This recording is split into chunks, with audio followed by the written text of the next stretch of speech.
Hello everyone សួស្តីទាំងអស់គ្នាបាទអញ្ចឹងជួបជាមួយលោកគ្រូទៀតហើយតើតើទៅនឹងការរៀនអាននិងការបកប្រែភាសាអង់គ្លេសណា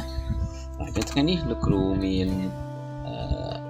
អត្ថបទមួយបាទគឺជាអត្ថបទកាសែតដែលតកតងទៅនឹងចំណងជើងមួយដែលគេដាក់ចំណងជើងថា Titanic submersible mission or failed due to implosion បាទអត្ថបទនេះគ្រូដកស្រង់ចេញពីកាសែតព្រំពេញប៉ុស្តិ៍វាព័ត៌មានហ្នឹងរឿងយឺតបន្តិចប៉ុន្តែយើងសិក្សាទៅលើពាក្យពេចន៍ជាភាសាអង់គ្លេសតកតងទៅនឹងរឿងកប៉ាល់ដែលបានដេកនោះបាទអញ្ចឹងមុននឹងចាប់ផ្ដើមអានបាទយើងនាំគ្នាទៅសិក្សាទៅលើ vocabulary ឬក៏វាក្យសព្ទដែលគេប្រើប្រាស់នៅក្នុងអត្ថបទអានមួយនេះបាទអញ្ចឹងកុំឲ្យខាត់ពេលដល់យើងទៅអស់នេះបាទអញ្ចឹង vocabulary នេះគឺបាទនៅក្នុង slide ទី1នេះបាទអស់នេះបានឃើញហើយបាទទី1គឺពាក្យ submersible បាទ submersible បាទយើងបកថាអាចមុជទឹកបានបាទគឺជាប្រភេទយានដែលអាចមុជទឹកបានបាទមុជចូលទៅក្នុងទឹកបានបាទ implosion បាទយើងអានថា implosion យើងបកថាការបំផ្ទុះឬការផ្ទុះបាទអូខេ devastating បាទបំផ្លិចបំផ្លាញអូខេ number 4 wreckage បាទ wreckage បាទគឺការបែកបាក់ទឹកទីបាទឬការបាក់បែកទឹកទីបាទកំទេចផ្សេងបាទ ill-fated បាទវាសនាអាក្រក់អូខេ esteemed បាទជាទីគោរព inspiring បាទគួរឲ្យស្ញប់ស្ញែង on board បាទ on board នេះជា phrase បាទ ph គឺជា clear ដែលគេប្រើអញ្ចឹងបាទមានថាគឺការធ្វើដំណើរតាមនាវាឬក៏យន្តហោះហើយយើងទៅលើបាទហ្នឹងគេ on board immense បាទ immense គឺធំមហិមាបាទធំមហិមាអូខេthe next word it is uncover បាទគឺលាត្រដាងបាទលាត្រដាងឲ្យយើងឃើញណាបាទ number 11 heart wrenching គឺភាពតានតឹងបាទក្នុងបេះដូងបាទតានតឹងបាទស្ថានភាពមិនល្អបាទ somber បាទ somber គឺស្រងូតស្រងាត់បាទស្រងូតស្រងាត់បាទវាមានច្រើនណា vocabulary បាទថ្ងៃនេះបាទនេះគឺជា slide ទី1ទេបាទយើងនឹងមាន vocabulary មួយទៀតណាបាទនេះគឺជាអត្ថបទបាទដែលគេដាក់ចំណងជើងថា Titanic submersible mission or failed due to implosion បាទអញ្ចឹងយើងបកទៅបេសកកម្មណាកប៉ាល់ Titanic ដែលអាចមុជទឹកបានហ្នឹងបាទនេះថា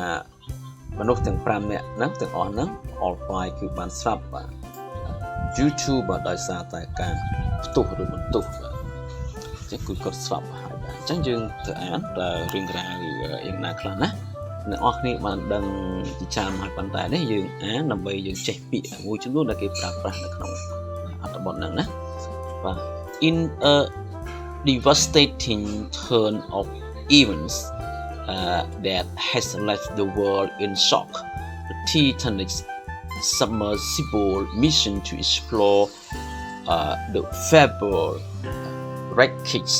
of the Titanic has ended in tragedy. The ill-fated submarine named Titan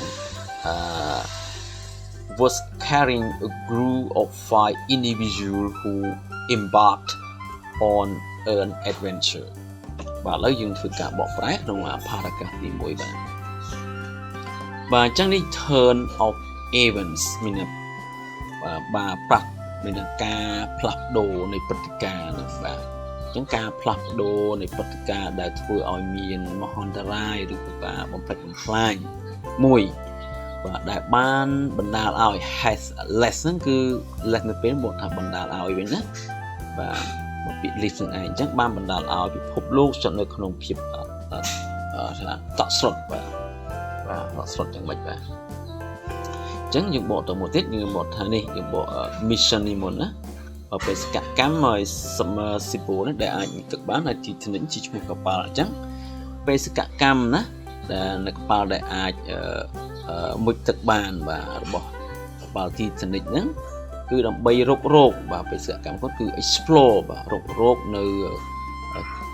cầm ti rồi cả bệnh bạn bỏ đại miền đầm lái rồi bỏ bộ bị trốn và fabled và nơi cặp ba thì nịnh cứ thực bàn bên chọc là nòng sau nhị cả mồi và nòng sau nhị cả mồi và cứ tragedy và từ máu những bộ topic hàn mới những chỗ đó là một ví dụ tiết một sentence tiết cứ những bộ submarine và submarine cứ chiประเภทยินมุตขนาดโตvà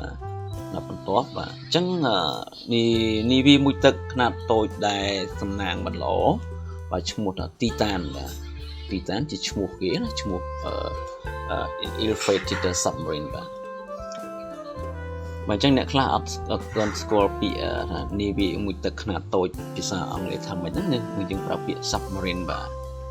was carrying a group of individuals who embarked on a boat adventure và trong carry này nhưng mình một review đấy một tục và rồi có đặc và đại công phong tay đại công phong thì phải chỉ là pa continue và cứ công phong tại tục nơi krom nục đại miền pram nè và sen bị khni và a group of 5 individual mình là nục một krom đại miền khni pram nè và đại ban thưa đầm na và on thưa đầm ná nơi cáp song pring mùi và thưa mà tam tút đòi cáp song pring mùi vàนี่คือชีวิตทางคันติโอนะที่พี่ปอนเนี่ยจังไล่จมือกับทางที่ปี among the victims were Pakistani businessman Shahzada Dawood and his son Suleman Dawood, British adventurer Hamish Harding, and the esteemed French deep sea explorer and Titanic expert Paul-Henri Nargeolet and the Ocean CEO Stockton và chẳng sao ta chỉ chmuk và chmukអ្នកដែលស្លាប់នៅក្នុងកប៉ាល់ទីតានហ្នឹងណាបាទឈ្មោះគេរៀងបាក់អានតិចបាទអញ្ចឹងយើងរៀនបាក់អាននិងបកប្រែទាំងអស់គ្នាណាអញ្ចឹងយើងមើលគេថាអឹម៉ាំងបាទអឹម៉ាំងហ្នឹងមានថាក្នុងចំណោមvictim នេះយើងបកថាជនរងគ្រោះណាបាទនៅក្នុងចំណោមជនរងគ្រោះទាំងអស់នោះគឺមានអីខ្លះបាទគឺនេះគឺឈ្មោះPakistani Balkhe អញ្ចឹងគឺគាត់ជាអ្នកជំនួញជនជាតិប៉ាគីស្ថានបាទ businessman អ្នកជំនួញឲ្យប៉ាគីស្ថាននេះជនជាតិប៉ាគីស្ថានបាទអញ្ចឹងជាជំនួញជនជាតិប៉ាគីស្ថានគឺឈ្មោះគាត់គឺឈ្មោះ Shahzada Dawood បាទហើយនឹងកូនប្រុសរបស់គាត់បាទឈ្មោះ Suleman Dawood បាទជាមួយកូនតែម្ដងណាហើយនឹងអ្នកផ្សងព្រេងជនជាតិអង់គ្លេសម្នាក់បាទ adventurer នោះគឺអ្នកផ្សងព្រេងឬក៏អ្នកដែលមានថាមានទ្រព្យសម្បត្តិច្រើនណាបាទសិទ្ធិអញ្ចឹងទេបាទសិទ្ធិគាត់ចូលចិត្តផ្សងព្រេងម្នាក់បាទជាជនជាតិចក្រភពអង់គ្លេសបាទគឺឈ្មោះលោក Hamish Harding បាទ Harding ហើយនឹងបាទនឹងពីអ្នកគេមួយទៀតបាទចំពោះត្រង់នេះមុន explorer នេះគឺអ្នករុករកសមុទ្រជ្រៅជនជាតិបារាំងដែលគួរឲ្យគោរពម្នាក់បាទអញ្ចឹងមានជនជាតិបារាំងផងដែរហើយនឹង Titanic expert បាទ expert ហ្នឹងគឺអ្នកជំនាញកប៉ាល់ Titanic ម្នាក់ទៀតគឺឈ្មោះ Paul-Henri Nargeolet បាទហើយនឹង CEO បាទហ្នឹង OceanGate CEO នេះគឺនាយកប្រតិបត្តិរបស់ក្រុមហ៊ុន OceanGate ឈ្មោះ Stockton បាទអញ្ចឹងអ្នកទាំងអស់ហ្នឹងគឺបានស្លាប់ណាអូខេអញ្ចឹងយើងបន្តទៀត therefore what was meant to be an awe-inspiring journey turned into an unthinkable nightmare as the vessel reportedly imploded,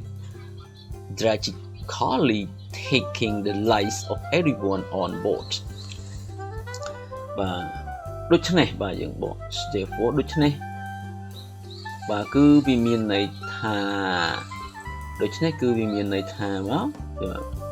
was meant to be ហ្នឹងវាមានន័យថាជាការធ្វើដំណើរដ៏ស្ញប់ស្ញែងមួយបាទមានន័យគឺជាការធ្វើដំណើរដ៏ស្ញប់ស្ញែងមួយបាទ our inspiring ហ្នឹងគឺស្ញប់ស្ញែងមួយបានប្រែក្លាយទៅជាបាទ turn into មានន័យប្រែទៅជាបាទរឿងអាក្រក់ដែលគេជាបទណៃមែនណាគឺសុបិនអាក្រក់ឬក៏រឿងអាក្រក់ដែលមិនអាចគិតនឹកស្មានបានបាទ unthinkable ដែលមិនអាចគិតនឹកស្មានបាននៅគណៈពេលដែរបាទ as យើងบอกថានៅគណៈពេលដែរ and vessel នេះកប៉ាល់ហ្នឹងបាទនៅពេលដែលកប៉ាល់ហ្នឹងត្រូវបានគេរាយការណ៍មកថាគឺទៅបានផ្ទុះ reportedly ហ្នឹងត្រូវបានគេរាយការណ៍ and imploded ហ្នឹងគឺផ្ទុះបំផ្ទុះបាទត្រូវបានផ្ទុះហើយ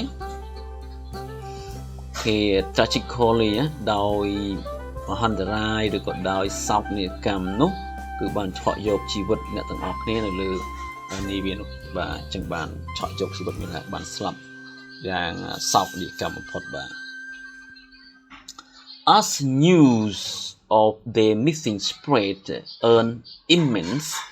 international search effort was immediately launched, and with team of dedicated researchers working tirelessly to find any sign of the missing crew members. បាទយើងបកពីអានទៅមក full stop ហ្នឹងចាំយើងបកចាំជំរាបអានទៅទៀតណាឥឡូវយើងបកប្រែសិនបាទបកពីលើមកអត់សិនបើណាគណៈពេលបាទអញ្ចឹងគណៈពេលដែលសារព័ត៌មានបាទ news មាន n ហ្នឹងយើងបកថាព័ត៌មាននៅគណៈពេលដែលព័ត៌មាននៃការបាត់បង់របស់មនុស្សបាត់បង់ពួកគេហ្នឹងបានសាយទៅបានគេសាយភាយឬក៏រាលដាលណាបាទត្រូវបានគេដឹងហ្នឹងបាទអញ្ចឹងគណៈពេលដែលព័ត៌មាននៃការបាត់បង់ត្រូវបានចែករំលែកមកគេដឹងមកបាទសាយភាយមកមានន័យថាយើងបកនេះវិញយើងបក effort នេះមកហើយបកថយវិញមានថា effort ហ្នឹងគឺកិច្ចខិតខំប្រឹងប្រែងបាទអញ្ចឹងកិច្ចខិតខំប្រឹងប្រែងការស្រាវជ្រាវអន្តរជាតិដ៏ធំមហិមាមួយបាទត្រូវបានគេចាប់ផ្ដើមឡើងភ្លាមបាទអញ្ចឹង immediately ភ្លាម and launch គឺចាប់ផ្ដើមបាទចាប់ផ្ដើមជាមួយអីគេបាទជាមួយនឹង with team បាទជាមួយនឹងក្រុម dedicated researchers មានក្រុមអ្នកស្រាវជ្រាវដែលគាត់មានការតាំងចិត្តខ្ពស់ណាបាទអ្នកស្រាវជ្រាវដែលមានការលះបង់បាទអញ្ចឹងជាមួយនឹងក្រុមអ្នកស្រាវជ្រាវដែលមានការលះបង់ខ្ពស់បាទដោយធ្វើការបាទ working បាទដោយធ្វើការគ្មានឈប់សម្រាក tirelessly បាទដោយគ្មានការឈប់សម្រាកមិនហត់ទេបាទ to find any sign បាទស្វែងរកនៅសញ្ញាដានណាមួយនៃការបាត់បង់សមាជិកក្រុមនេះវានឹងបាទអញ្ចឹង missing crew members. The mission was to uncover the secrets of the deep and bring closer to this heart-wrenching chapter បាទអញ្ចឹងមានន័យថាបេសកកម្មរបស់ពួកគេហ្នឹងគឺនឹងលាតត្រដាងនៅរឿងសម្ងាត់បាទ uncover នឹងលាតត្រដាង and secret នេះរឿងសម្ងាត់នៅរឿងដែលស៊ីជម្រៅហ្នឹងបាទឬស៊ីសមុទ្រដែលជ្រៅហ្នឹងហើយនឹងនាំយកណានៅភាពបិទបាំងបាទចំពោះស្ថានភាពដែលតានតឹងហ្នឹងបាទអញ្ចឹងគឺគាត់ធ្វើការនឹងលាតត្រដាងរកបញ្ហាទាំងអស់ហ្នឹងណាបញ្ហាដែលវាមានភាពតានតឹងហើយនឹងទីកន្លែងដែលជ្រៅបាទរឿងសម្ងាត់ផ្សេងៗហ្នឹងបាទ Earlier in the day, this determined search groups made a submer discovery, an area strewn with debris near Titanic side, suspected to be remnants of the ill-fated Titan. Bạn chẳng lại nó dừng bộ earlier nó đamថ្ងៃនេះបាទនៅថ្ងៃនៅដើមថ្ងៃហ្នឹងបើ earlier ថ្ងៃមុនដំបូងនៅដើមថ្ងៃដំបូងហ្នឹងមានថាយើងបក groove ស៊ីមិនឲ្យបកថយក្រោយវិញគឺក្រុមស្រាវជ្រាវដែលមានការតាំងចិត្តពោះទាំងនេះបាទបានធ្វើឲ្យមានការរកឃើញនៅរឿងដែលស្រងូតស្ងាត់មួយបាទរកឃើញរឿងស្រងូតស្ងាត់យ៉ាងម៉េចបាទគឺមានន័យថាគឺនៅមានតំបន់ដែល area strewn បាទគឺមានដែលនៅរាយប៉ាយបាទគឺនៅតំបន់ហ្នឹងគឺត្រូវបានរាយប៉ាយដោយកំតិចកំទីបាទនៅក្បែរទីកន្លែងកប៉ាល់ Titanic បាទអញ្ចឹងគាត់រកឃើញកំតិចកំទីណានៅរាយប៉ាយនៅក្បែរកប៉ាល់ Titanic ហ្នឹងហើយដែលត្រូវបានគេសង្ស័យថាជាសំណល់បាទ be suspected to be មានត្រូវបានគេសន្និដ្ឋានឬក៏សង្ស័យថាជាសំណល់នៃកប៉ាល់ទីតានដែលមានជោគវាសនាមិនល្អនោះបាទអញ្ចឹងនេះគឺជាអត្ថបទណាដែលយើងអានណាទាំងខំទាំងអស់គ្នាយល់ណាបាទជាមួយការរៀនអាននិងបកប្រែបាទអញ្ចឹងខ្ញុំអត់